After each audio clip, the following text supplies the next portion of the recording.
કહાનવાડીની 237 વીઘા જમીન સંદર્ભ વિરોધ વંટોળ પૂતળું બળી વિરોધ કરવામાં આવ્યો। કિંમતી જમીન સ્વામિનારાયણ ગુરુકુળ માટે ફાળવવાના નિર્ણયના વિરોધ સાથે ગ્રામસભા યોજાઈ।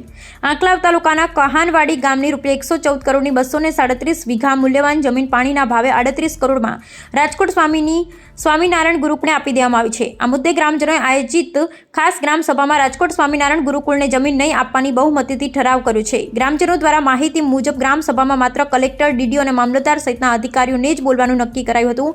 જોકે આયોજિત ગ્રામસભા ખાતે કોઈ સરકારી અધિકારી ઉપસ્થિત રહ્યા ન હતા। ગ્રામજનો દ્વારા જમીન મામલો વધુ ઉગ્ર બનવા પામ્યો હતો।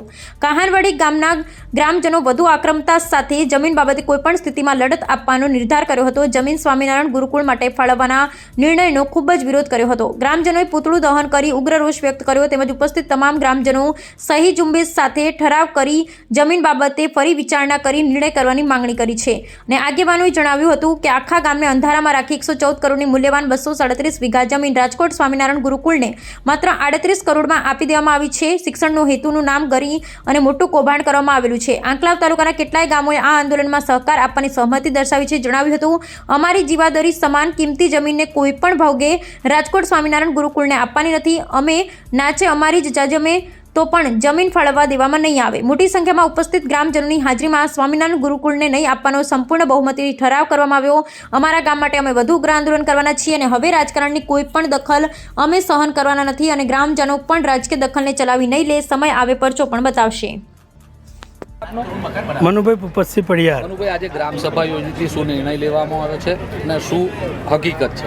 આજે જે ગ્રામસભા યોજાઈ તે જે સરકારશ્રીનો એક હુકમ થયેલ છે રાજકોટ ગુરુકુળને 237 વીઘા જમીન, સ્વામીનું નામ શું છે? ત્યાગવલ્લભ સ્વામી, જે અત્યારે સોશિયલ મીડિયામાં બહુ ચર્ચિત છે। 1992થી ત્યાગવલ્લભ સ્વામી રાજકોટમાં પણ એમણે આ રીતની એક જગ્યા ઘણી જગ્યાએ લીધી છે। એ સ્વામીને અહીંયા જમીન ફાળવવામાં આવેલ છે અને એના માટે અમારું ગામ સખત વિરોધ નોંધાવવા માટે આજે સમગ્ર ગામ 7 થી 8 હજારની પબ્લિક સાથે ગ્રામસભા કરેલ છે। અમે જિલ્લાથી મોડીને તાલુકાના તમામ અધિકારી સાહેબોને વિનંતી કરતું આવેદનપત્ર અને આમંત્રણ આપેલ પણ આજે કોઈ આવેલ નથી।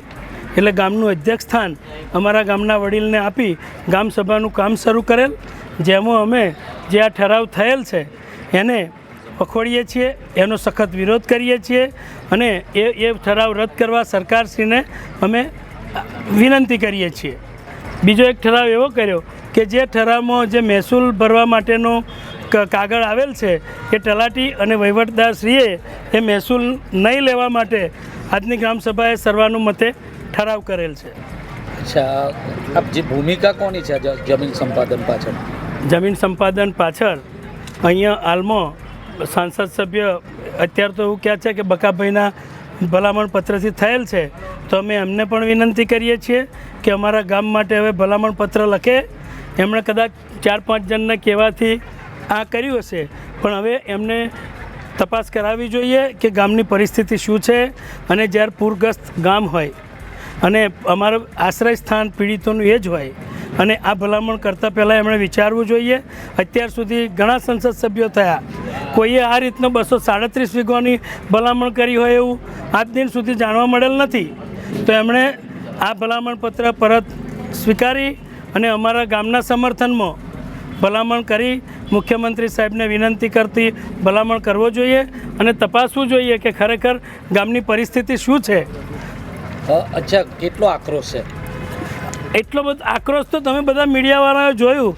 ત્યાગવલ્લભ સ્વામીનું પુત્રાનું દહન પણ કરવામાં આવ્યું અને આખું બહેનો અને બધાનો એક જ સૂર છે, જીવ આપીશું પણ જમીન નહીં।